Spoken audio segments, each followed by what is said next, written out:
Daarom moet ons nie steur aan mense nie. Net soos Yeshua hom nie gesteer het nie, moet jy nie steur nie. Want wat gebeur as jy jou steur? Jy verander jou geloof as gevolg van wat mense sê. Ons mag ons geloof verander, maar al wat dit verander is jy dit in die woord van God sien. Nie as mense vir jou sê nie. Hier sê hulle vir hom, maar jy is aan die seun van God, hoekom hang jy in die kruis? Dis mos nou logies. As jy geen van God is, jy mos nou die prins, jy moet mos nou regeer. Wat is in die gang? Hy sê nie 'n woord nie. En hy sterf daar. En my verhouding met die Almagtige is my verhouding met die Almagtige. Ek moenie dat mense dit beïnvloed nie.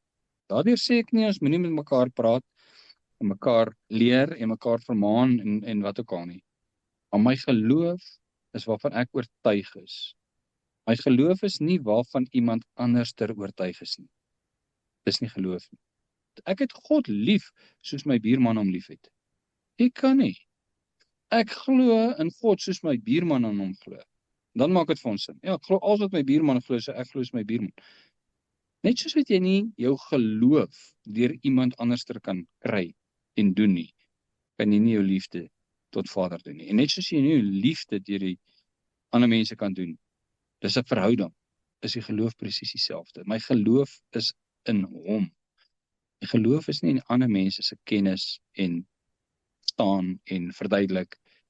My geloof is in die woord van God. En daarom is dit so uiters krities belangrik dat ons die onvervalste woord moet kry. Want as ek in hom glo, maar ek het 'n vals weergawe van hom, is dit te vergeefs.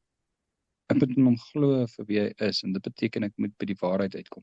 Is die waarheid onbereikbaar? Moet ek in die hemel opklim om die waarheid te gaan kry? Nee, in my hart en in my mond, hier is dit, hier is die woord, ek kan dit net lees.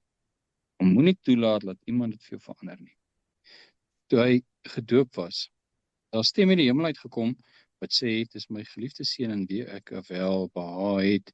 Nou, almal het dit nie gehoor nie, maar ek is seker daai vertelling het die wêreld vol gegaan, en dit by die fariseërs en skrifgeleerdes oor uitgekom, en hulle het dit gehaat.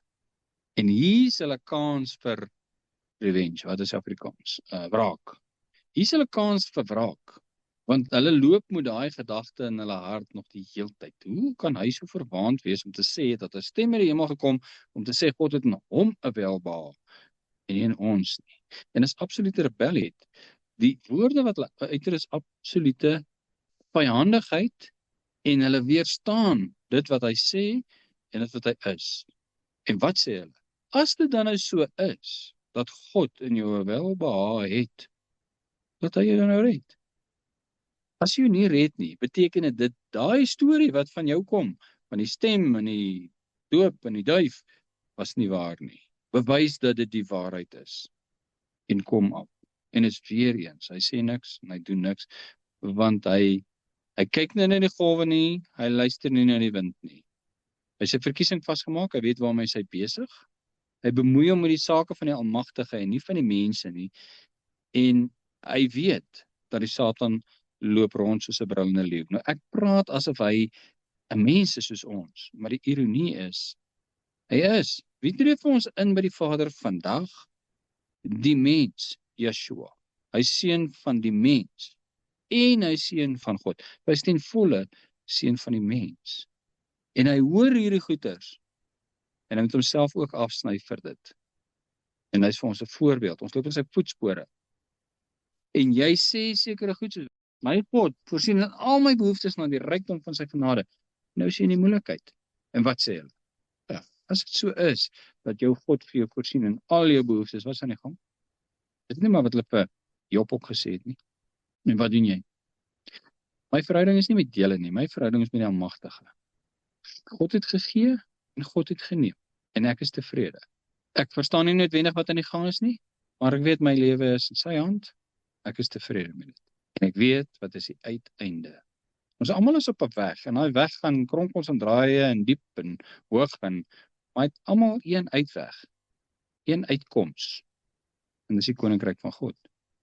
So as die pad deur donker dale gaan, en swaar reën, en dalk haal op die pad, maak nie saak nie. Die uitkoms van die pad waarop ons is die koninkryk van God. Ons kyk nie na die omstandighede, ons kyk nie na die huidige nie. Ons leef nie deur aanskoue nie, maar deur geloof. Dit beteken, dit wat ek sien, dit wat die fariseërs en skrifgeleerdes vir my sê, affekteer my nie, maar ek wandel deur geloof. En wat is die geloof? Is die woord van God in my. En dan wil ek weer sê, ek herhaal dit oor en oor, maar dit is waar ek op pad heen is. Ek weet waar ek op pad heen is. Ek glo nie in 'n fluffy hemel wat daar iewerster in die lug hang, wat ek geen idee het wat dit beteken. Maar ek glo in die koninkryk van God, dat ek koning is, met 'n grondgebied en 'n volk en 'n heerskappy, 'n werklikheid, iets wat is. Dis nie 'n fabel nie, en dis my geloof. En ek gaan nie laat iets my daarvan afkry nie. En hier is Yeshua in 'n baie moeilike situasie, waar hulle probeer om hom van sy geloof af te kry.